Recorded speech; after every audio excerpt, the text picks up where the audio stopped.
Bonjour à tous, aujourd'hui je vais vous montrer quelques exemples sur l'application du Deep Learning.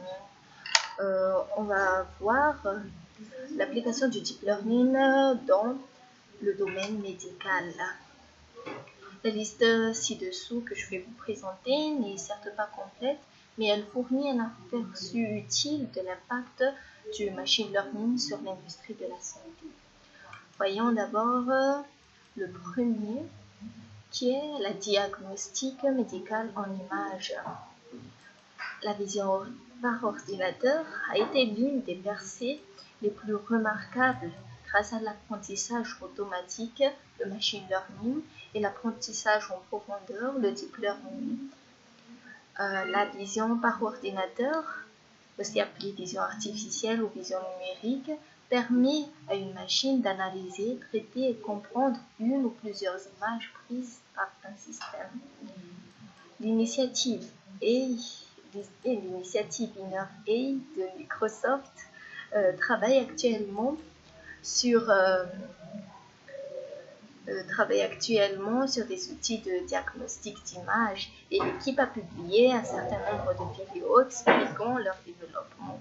InnerA est un projet de recherche qui utilise une technologie automatique de pointe pour créer des outils innovateurs d'analyse quantitative automatique d'images radiologiques tridimensionnelles.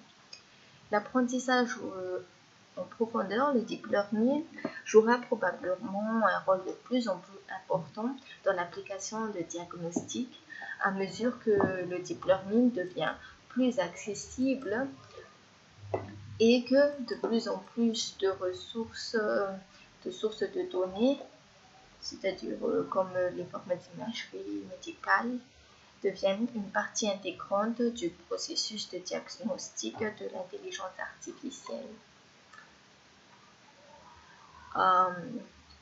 C'est ce que vise le département d'oncologie de Memorial Sloan Kettering ou le MSK.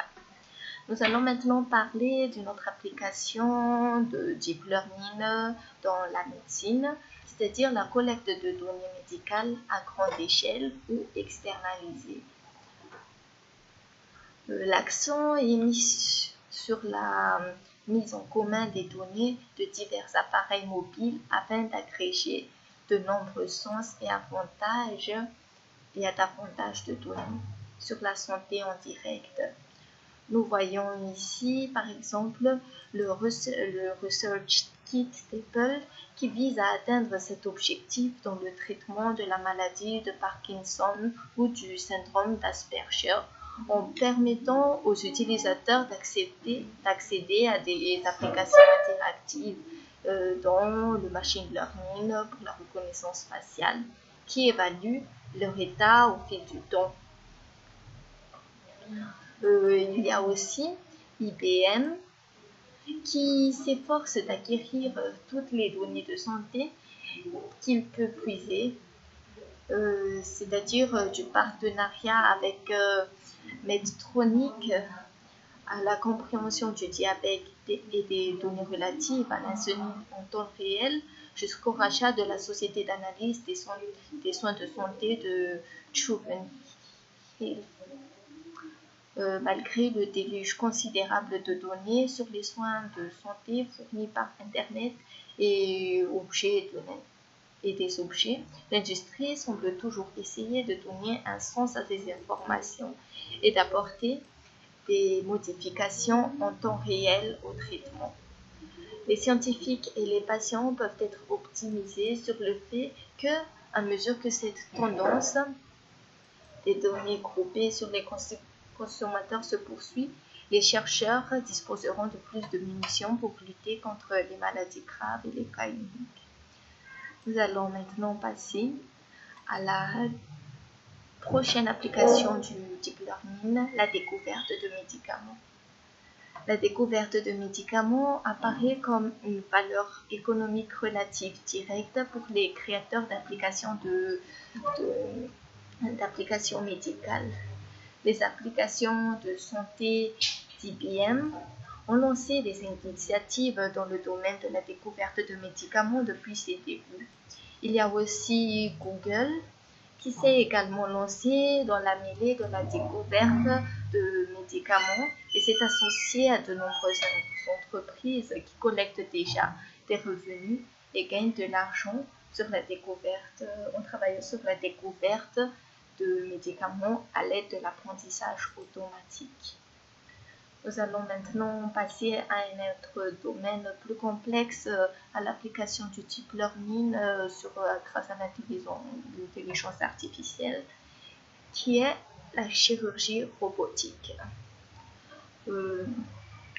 Prenons par exemple le robot Da Vinci, qui a retenu l'attention dans le domaine de la chirurgie robotique, et certains pourraient argumenter cela pour une bonne raison. Ce dispositif permet aux chirurgiens de manipuler des membres robotiques agiles afin de réaliser des chirurgies avec des détails fins et dans des espaces restreints. C'est-à-dire qu'il y aura moins de tremblements et qu'il serait impossible par la seule main humaine. Bien que toutes ces procédures de chirurgie robotique ne nécessitent pas un apprentissage automatique, certains systèmes utilisent la vision par ordinateur, comme on vient de parler tout à l'heure, pour identifier les distances ou une partie spécifique du corps, comme l'identification de follicules pileux à transplanter sur la tête ou les greffes de cheveux. Et il sert aussi à stabiliser. Grâce à cela, grâce à la chirurgie robotique, on peut stabiliser le mouvement des membres robotiques lors du contrôle d'un humain, lorsqu'il suit les instructions de contrôleur humain.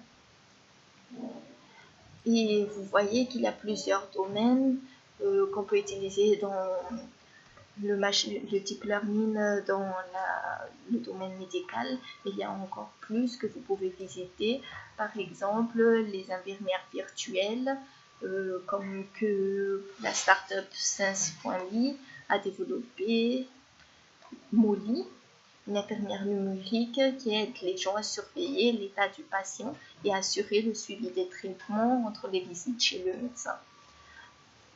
Et il y a aussi la gestion des médicaments que les instituts nationaux de la santé ont créé, l'application iCure, pour surveiller l'utilisation de médicaments par un patient. Vous pouvez aussi voir les consultations numériques. Des applications comme Papillon au Royaume-Uni utilisent l'intelligence artificielle pour donner des consultations médicales sur la base de leur antécédents médicaux personnels et de leur connaissance médicale courante. Vous voyez donc qu'il y a plusieurs applications du deep learning et de l'intelligence artificielle dans le domaine médical, et vous pouvez faire encore plus de recherches sur ce sujet. Merci à tous et à une prochaine vidéo.